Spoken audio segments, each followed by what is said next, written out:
Amen. You guys can have a seat.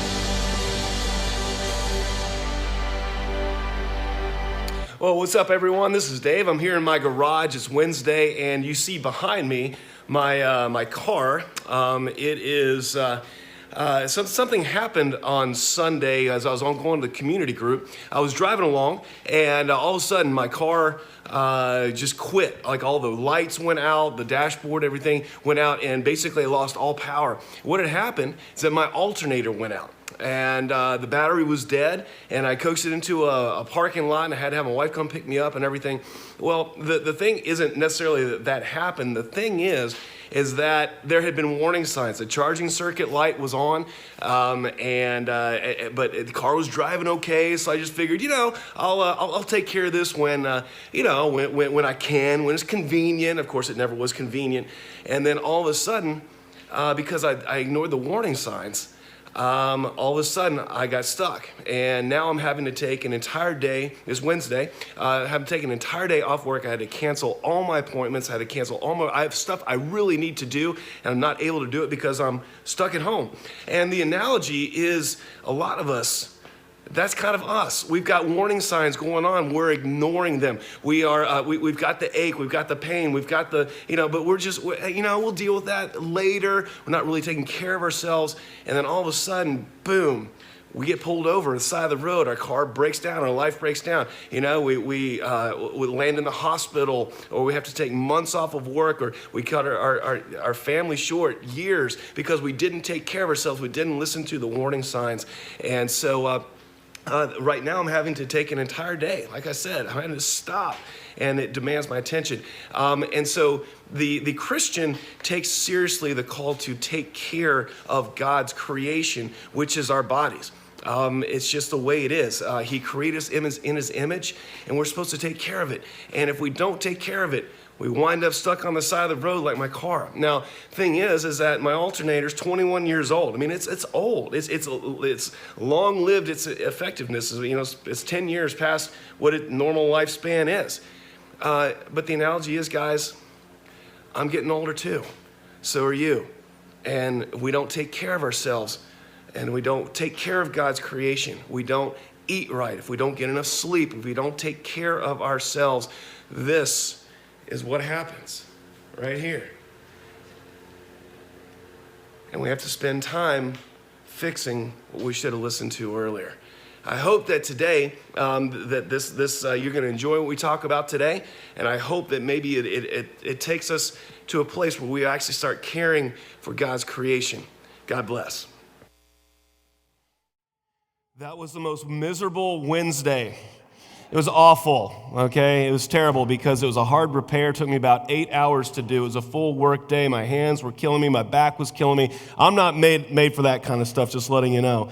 But I did drive. It is working. It's fine. But I had to take an entire day and stop what I was doing because I didn't listen to the warning signs. I watched that stupid charging circuit light on, and I said, I'll get to it eventually. When it's convenient, when I have time, exactly. Now, fortunately, I wasn't far away from home or anything like that. It was just an inconvenience, but had I been traveling or in bad weather or something like that, it would have been serious. And I wonder if our lives right now are flashing lights right now. Let's see if we can see if there are any of these warning lights going on. Stress levels, critical. Friendship level, low. Need attitude change. Maybe some of us run the scales like a trucker because we know we're carrying too much weight. And we say, well, I'll get to it eventually when I can, when I have time. And I found that the body is the temple, but we treated it like a storage closet. That's the main thing today. We treat it like a storage closet. Here in Kentucky, I don't have to tell anyone here, those of you that are joining us online, we're in Kentucky. We are not a healthy state. We know it. We have high rates of heart disease, high rates of hypertension, cancer, everything. We are not we're always in the bottom when it comes to being healthy. And so this is kind of a message to myself, to my fellow Kentuckians and people that are going online. The Christian takes seriously the care of God's creation. Okay? I found that as I grow in my relationship with God, I respect him more and more as creator. It's amazing. His creation is amazing. His creation is astounding. And guys, and I love science. Science is great. It's human. I found that all science is humanity's best attempt to understand how God put things together. That's all it is. And then when you understand science, your faith increases. When you understand your faith, your love for science increases as well. They're not mutually exclusive. So God gets our best. That's the point of this series. God gets our best. Which gets if God is God, he gets the first part of our morning, gets the first day in every decision, gets the first tenth of our income, gets the first day of the week, and he also gets the best care of his creation. So question is this: is his creation getting our best? Well, I want you guys to say a word here, a phrase, Imago Dei. It's written up there. Everybody say Imago Dei. Okay, that means image of God. Okay, in the Genesis story here in Genesis 1:26-27, then God said, let us make mankind in our image, in our likeness, so that they may rule over the fish in the sea and the birds of the sky, over the livestock and the wild animals, and over all the creatures that move on the ground. So God created mankind in his own image. In the image of God, he created them, male and female, he created them. Okay, so the creation story starts from very general, basic, chaos, water, light, and everything. And then each succeeding day or stage, whatever you want, God gets more and more specific. It starts with plants and vegetation and then life in the sea. Imagine that Darwin said that life began in the sea. Well, that's what Genesis says. Life began in the sea. And then land animals. And then finally, on the sixth day, the human being was made. The human being was God's pinnacle of creation. Is the only being that God created that is made in his image. Okay, he bestowed upon us his very own image. Interestingly enough, both the evolutionists and the creationists agree on this, that humanity is the peak of creation, a peak in the world. And that's one of the reasons why evolutionists love evolution so much, because it puts humanity at the top. If there is no God, then who's God? We are. And that's why evolutionists are able to look over so many glaringly big problems, like things don't create themselves, that left to themselves, things move from order to disorder, not the opposite. But they're willing to overlook all of those things because it puts us at the top. Now, the Christian says we're at the top, but God is above us. And therefore, we respect it. All right? So what does it mean to be made in the image of God? It's created a lot of confusion. You know, the great Calvin and Hobbes says, made in God's own image. Yes, sir. And Hobbes says God must have a goofy sense of humor. And looking at the way he created some of us, I would agree he has a goofy sense of humor. All right? But, does it mean that God has 2 arms and 2 legs and a head? I don't know. I really don't know. I've never seen him. I know what Jesus looks like, sort of. He was a man. But I don't know what that means. But if we are made in the image of God, that has some serious implications for how we live life. All right? So if I was to ask you, what is your favorite car? I asked this to a guy in one of my Inside Out Dad classes, and he said, piece of cake. Said, Eleanor. Have you seen Gone in 60 Seconds? Yes, a 1968 Shelby Fastback. And I said, okay, what color? He goes, black. And I said, cloth or leather interior? He goes, leather interior. I said, what color? He said, black. Black on black. And I said, awesome. Okay? So let's say that I put that on a flatbed and I drive it over to your house and I toss you the keys. He said, well, that'd be really nice. I said, okay. Would you take care of it? And he goes, well, yeah, that's my favorite car. Of course I would take care of it. And I said, why would you take care of it? And he said, well, because it's valuable. And I said, yeah. And that brings me to point number 2, that we naturally take care of things we believe to be valuable. We don't have to be told to care for things of value. We do that naturally. All right, 1 Corinthians 6:19 through 20. This is what God says about you. Do you not know that your bodies are temples of the Holy Spirit who is in you, whom you have rescued, who you received from God? You are not your own. You were bought at a price. What was that price? Jesus Christ's life. Valuable. Therefore, honor God with your bodies. And like I said, if you look at the way people treat things, you can tell what kind of value they place on them. One of my friends is a UPS driver. And he said this, he said one of his biggest deliveries is gourmet dog food. He said, that's one of my biggest deliveries. He said, I said that, Dave, you would not believe the amount of money and time people spend on their dogs. He said many of his regular deliveries are dog owners that spend more on their dogs than they do on themselves. Well, you can tell they value the dogs, right? Some of you obsess over cars, man. Some of you guys, and some of you ladies, obsess over cars. You wash them, you wax them, you detail them, you throw a fit over a scratch.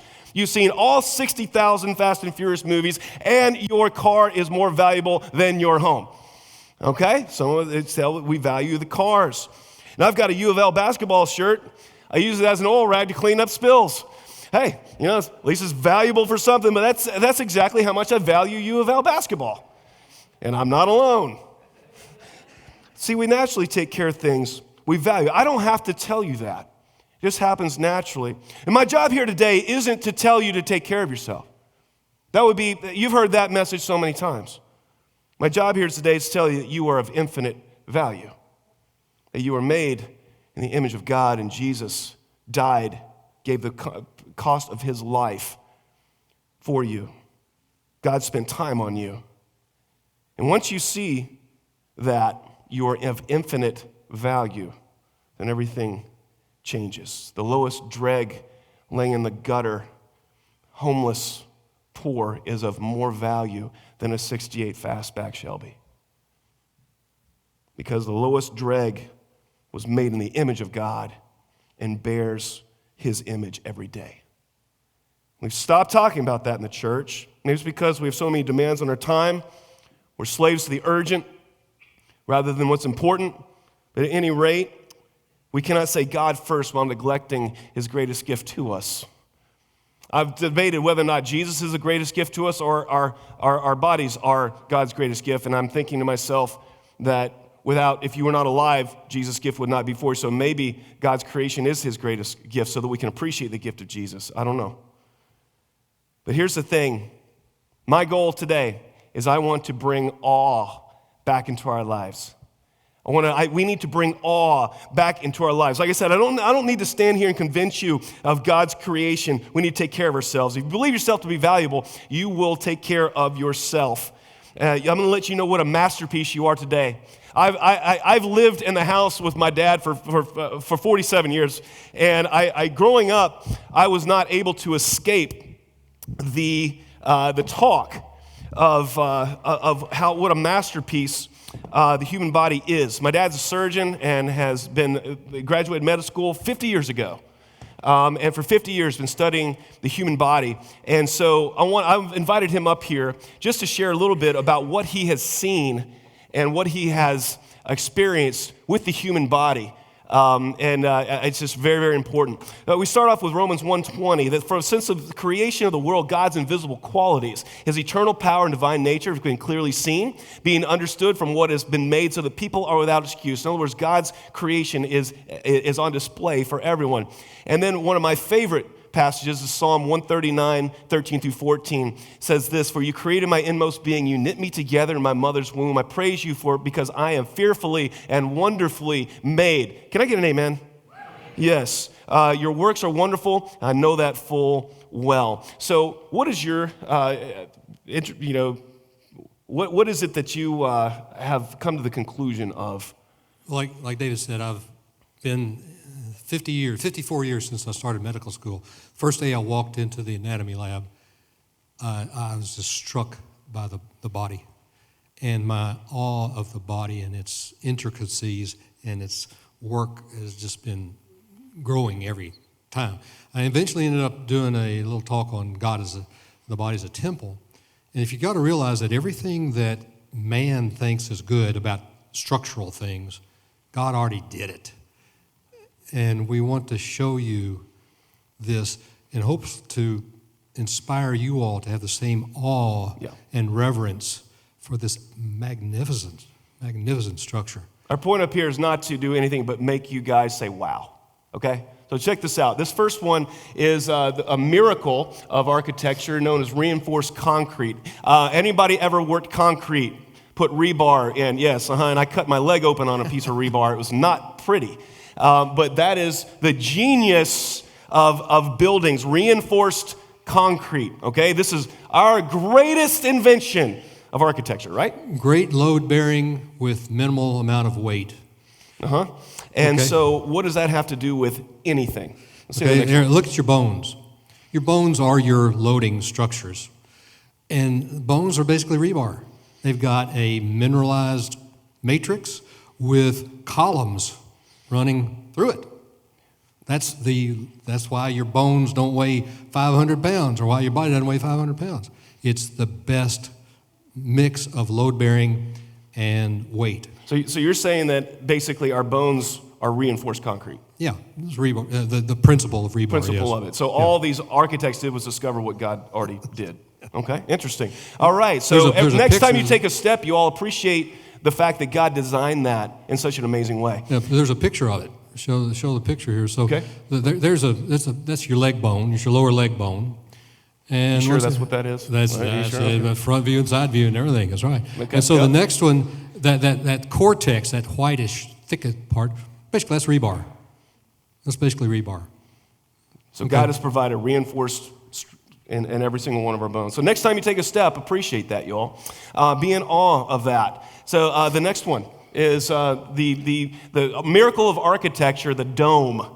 Is something that takes a load and disperses it this way, correct? Yeah, it's called the Geodesic Dome. Bookmaster Fuller made a big name. This is how you spread loads over a larger area. And this is a miracle of human architecture. This was the genius creator humans coming up with this, right? Yeah, and so the next picture, I guess, doesn't do a very good job, but it shows how you take the loads from the top and you spread it to a base that's wider. So each amount of load is spread over a larger area. Well, once again, look at our legs. The next picture shows the side view of the knee. And this is right up there. So we're looking at this bone right here. So you see there, now put that geodesic dome right where it belongs. It fits right there. So that all your load that you bear, instead of being concentrated, is spread out over a larger area so that you can walk for all these years with that kind of a load. And once again, therefore, the structure does not have to be as heavy, but it still functions entirely normally. And it's been there ever since God created man. And even your leg, you have one bone, you have the femur there, which is the strongest bone, and then you have two, the tibia and the fibula, which disperses the load down there, just like an architect. See, guys, God spent time on you designing these things, and this is just a scratching the surface. We only have 5 minutes or so to talk about this. There is all this kind of stuff going on all over your body. You are the product of a master designer that surgeons get to see, we don't. Yeah. So, and the next one. Yeah, so this next one is the soaring arches of the great cathedrals. It's called the Flying Buttress. Now, in the old days, you put a load on the top of the building, and it would collapse if you got too much load. So some genius back in the 1300s realized if you put these, they call flying buttresses, you've seen them in pictures, out to the side, it disperses the load. So you can see the next picture, so there's your load going straight down. It's too much load, it's going to collapse. So you put these flying buttresses, there, to disperse the load, and then carry the load down. The next picture shows how it goes down. And all of a sudden now you've got load that's manageable over the entire structure. Well, where's that going on in the body? Well, look at your picture here. There's an x-ray. This is your pelvis, and when your two hips and your legs going down there. You see the flying buttresses? That's your hip pointers out to the side. So there it is. It exists right there. So once again, this great, fantastic architectural principle that underlies everything that is weight-bearing or load-bearing is already in your body. And remember, these were the geniuses of architecture that simply replicated what God did in the body 6,000 years ago. 1 Corinthians 12:14 and 18-20 says this, so even though the body is not made up of one part but many, but in fact God has placed parts in the body, every one of them, just as he wanted them to be. If they were all one part, where would the body be? As it is, there are many parts but one body. So many parts together, okay? Romans 12:4-5, for just as each of us has one body with many members, and these members do not all have the same function, so in Christ we, though many, form one body, and each member belongs to all the others. So I'm a baseball guy, tennis guy. That motion right there, how does that occur? It's called the kinetic chain. Here's the once again, you build up from the ground all the way up. Each part of your body works. I took care of a tennis player who had a sore shoulder. He had a bone spur in his ankle. It didn't allow him to bend his ankle well enough, caused trouble with his shoulder. Everything works. And the parallel, guys, is that if one person in our church is hurting, it affects everyone. And guys, God has one design for the body and for the body of Christ. Understand, we're dealing with a master architect, a master designer, and I hope that just increases your awe of that. We have any Toyota employees here? Any work for Toyota? Anybody drive a Toyota?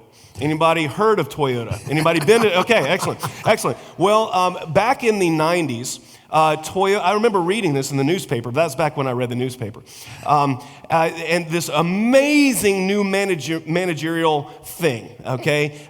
Prior to this, they had this huge warehouse with inventory to build parts on the car. They came up with this new genius, absolutely genius, revolutionized the management technique. They had enough, they did an inventoryless thing. They have enough on site for 1 hour of production.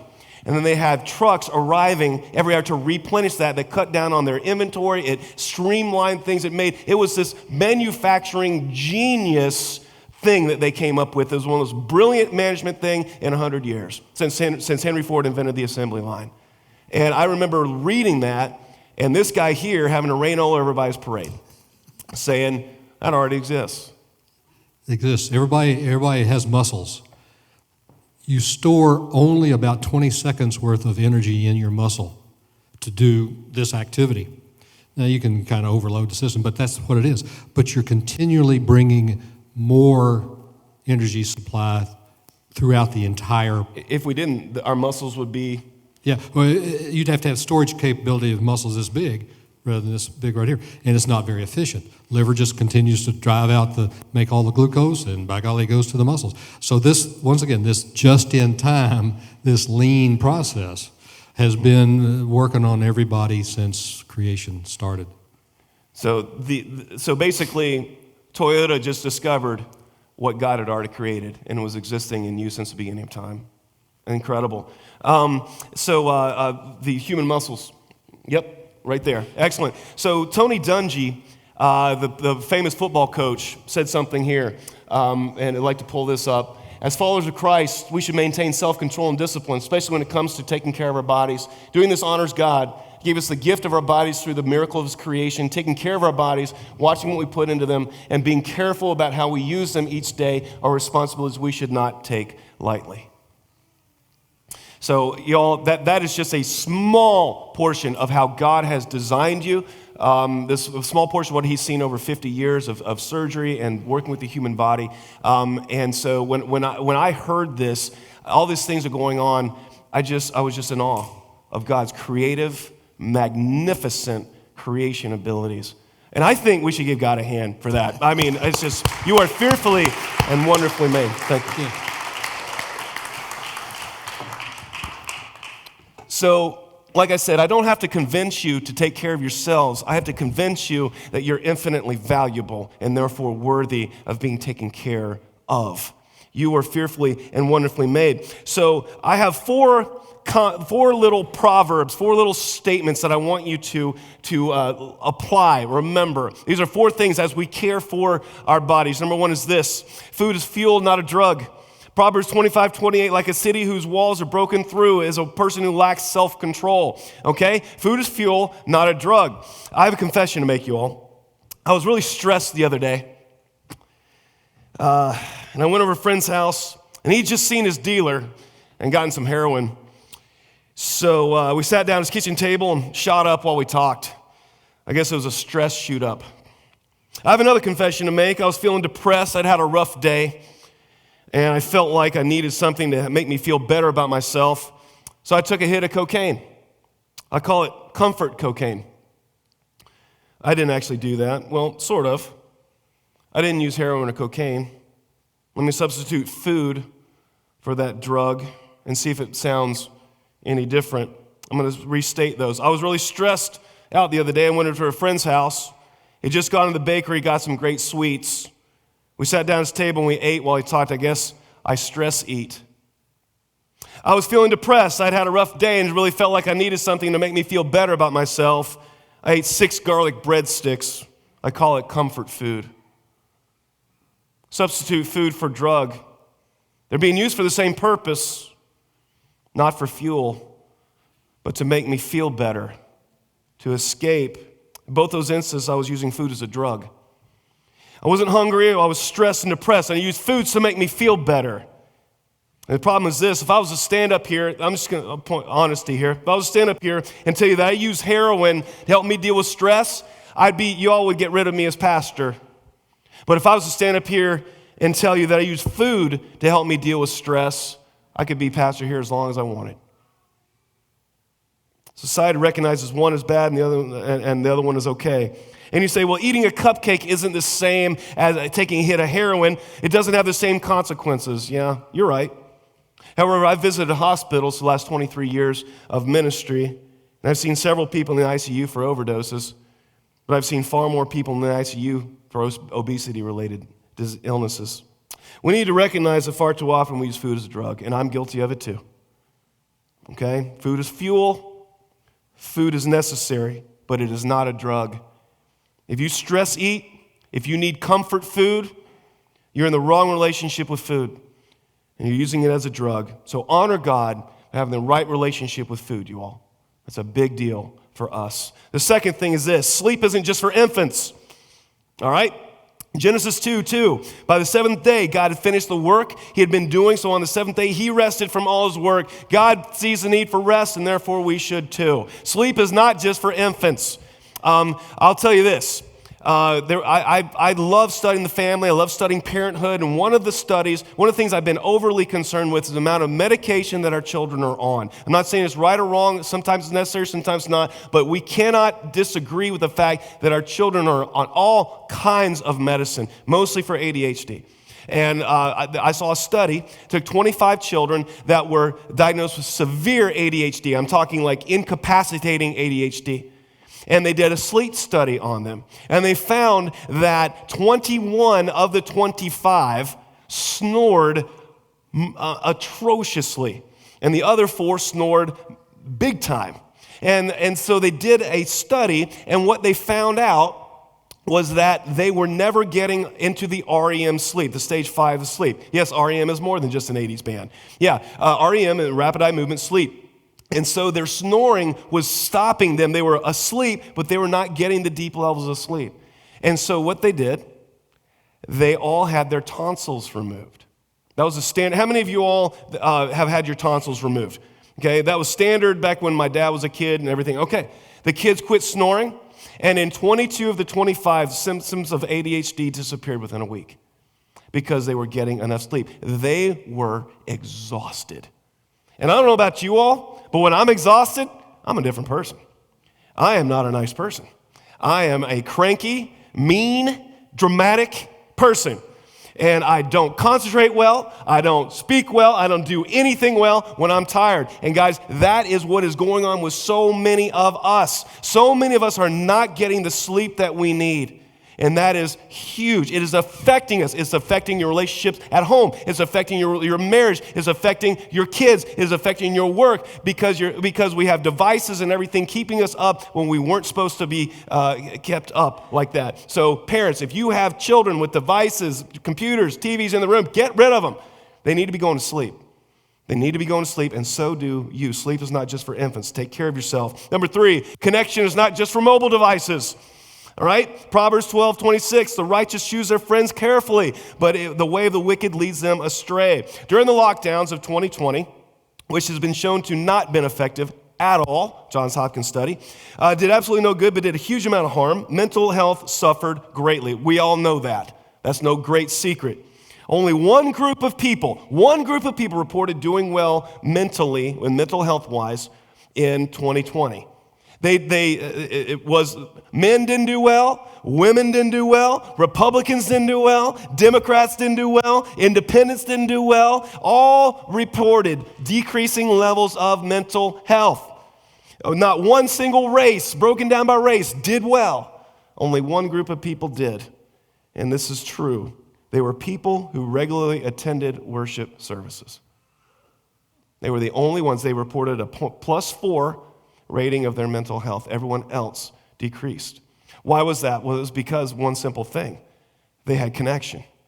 They were with people. They were not isolated. They engaged with their community. And engagement with community is essential to mental health. Okay? 2020 saw major problems with mental health. And one of the reasons was we stopped meeting with friends. We started distancing ourselves from people and distancing ourselves from our community. And we got online, and what was fed to us was not real. And so people that were engaged in worship services were the only group that reported higher levels of mental health. We need each other. We need Sunday morning. We need community groups. We need each other. It is essential to health. So care for yourself by not keeping people at arm's distance, but engaging in community. You will find the joy of friendship. Fourth is this: you are infinitely valuable. Treat yourself like it. Treat yourself like it. Romans 5:6-8. You see, just the right time when we were still powerless, Christ died for the ungodly. Very rarely will anyone die for a righteous person, though for a good person someone might possibly dare to die. But God demonstrates his own love for this. While we were still sinners, Christ died for us. You know that you were worth Christ's death. He paid for you with his life. You are infinitely valuable. I was talking to the guy who described the 1968 fastback to me, 1958 Shelby fastback, and in jail. And I said this, I said, when you got that car, would you shove mud in the gas tank? He goes, no. I said, would you open up the crankcase and pour gravel where the oil goes? He goes, no. I said, would you throw paint all over the interior? Would you take a knife and cut up the leather seats? He goes, no. He goes, if I did that, I'd hope you'd come over and shoot me. I said, I probably would. Because that's an amazing car. I said, man, and I took all the men in there, most in jail for addiction-related issues. And I said, guys, if you would take care of a car better than you take care of yourself, you're sick. I said, guys, that car can't love. The car doesn't love you. It can't feel. It can't think. It can't write poetry. It can't sing. It can't get excited about good news. It can't do any of those things because it is an inanimate object, a piece of steel. And if we take better care of that than ourselves, we are sick. We are sick. And said it's time we begin seeing us as God sees us, as worth spending time on, worth the death of his son, worth taking you to heaven with eternal life because he loves you and sees you as infinitely valuable. You are, every one of you, and every person you meet, and every person that you will interact with this week is infinitely valuable because they bear the image of God. And maybe it's time we start treating ourselves like it. I'm going to invite the band to come on back up. Are there warning lights going on, like my car? Is your charging circuit light on? Is your stress level high? Friendship levels low, critical? Well, let's stop ignoring them. Stop saying, I'll get to that when I have time.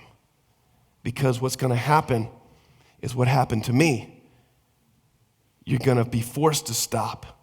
You're going to land yourself in the hospital. You're going to cut yourself and your family and your God years short because you didn't care for God's creation. You're going to get around to it someday. You're infinitely valuable. Treat yourself like it.